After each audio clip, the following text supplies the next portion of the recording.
ঢাকায় যুক্তরাষ্ট্রের রাষ্ট্রদূত ব্রেন ক্রিস্টেনসেন বলেছেন, যুক্তরাষ্ট্র নির্বাচনে কারো পক্ষ নেবে না। জনগণ যাকে ভোট দিয়ে নির্বাচিত করবে তারা সেই সরকারের সঙ্গেই কাজ করবে। বুধবার দুপুরে নির্বাচন ভবনে প্রধান নির্বাচন কমিশনার এএমএম নাসিরুদ্দিনের সঙ্গে সাক্ষাতের পর তিনি সাংবাদিকদের সঙ্গে এই কথা বলেন। বিস্তারিত শেখ সোহাগের রিপোর্টে।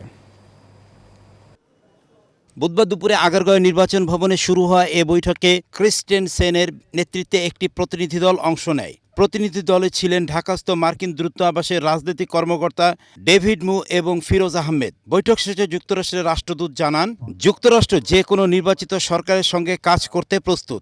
আরও বলেন, যুক্তরাষ্ট্র নির্বাচনে কোনো পক্ষ নেবে না। এ নির্বাচন নিয়ে যুক্তরাষ্ট্র উদ্বিগ্ন, জানান মার্কিন রাষ্ট্রদূত ব্রেন্ট টি Christensen. The United States government does not take sides in Bangladesh's elections. The outcome of the election is for the Bangladeshi people and only the Bangladeshi people to decide.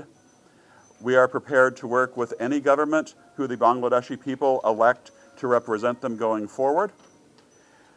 Last week when I met with the chief advisor, he told me he hopes that it will be a festive day for the election day. I share that hope. I hope that it is a festive election day, that the Bangladeshi people are able to go and express themselves. এদিকে EC সচিব আক্তার আহমেদ জানান, নির্বাচনের সার্বিক পরিস্থিতি code of contrast নিয়ে জানতে চেয়েছেন যুক্তরাষ্ট্র দূতাবাস। ইলেকশনের সার্বিক ব্যবস্থাপনা সম্পর্কে জানতে চেয়েছেন। সার্বিক ব্যবস্থাপনার মধ্যে ওনাদের বেশি কৌতূহল ছিল পোস্টাল ব্যালট নিয়ে। পোস্টাল ব্যালট নিয়ে আমরা কি করছি, কিভাবে এগুলো কাউন্ট করা হবে, কোথায় আসবে, ক ধরনের ব্যালট, রেফারেন্ডামের ব্যালটের সাথে গণনার সাথে সময়সীমা কত, ইত্যাদি ইত্যাদি বিষয়, যেগুলো আমরা আপনাদেরকে নিয়মিতভাবে জানাতে চাই। এবারের নির্বাচনে যুক্তরাষ্ট্র থেকে কোনো পর্যবেক্ষক পাঠাবে না।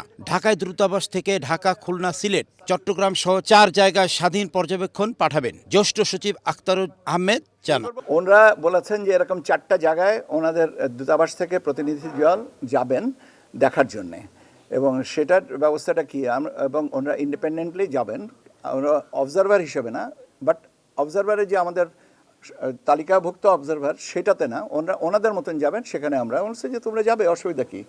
শেখ সোহাগ, এশিয়ান টেলিভিশন, ঢাকা।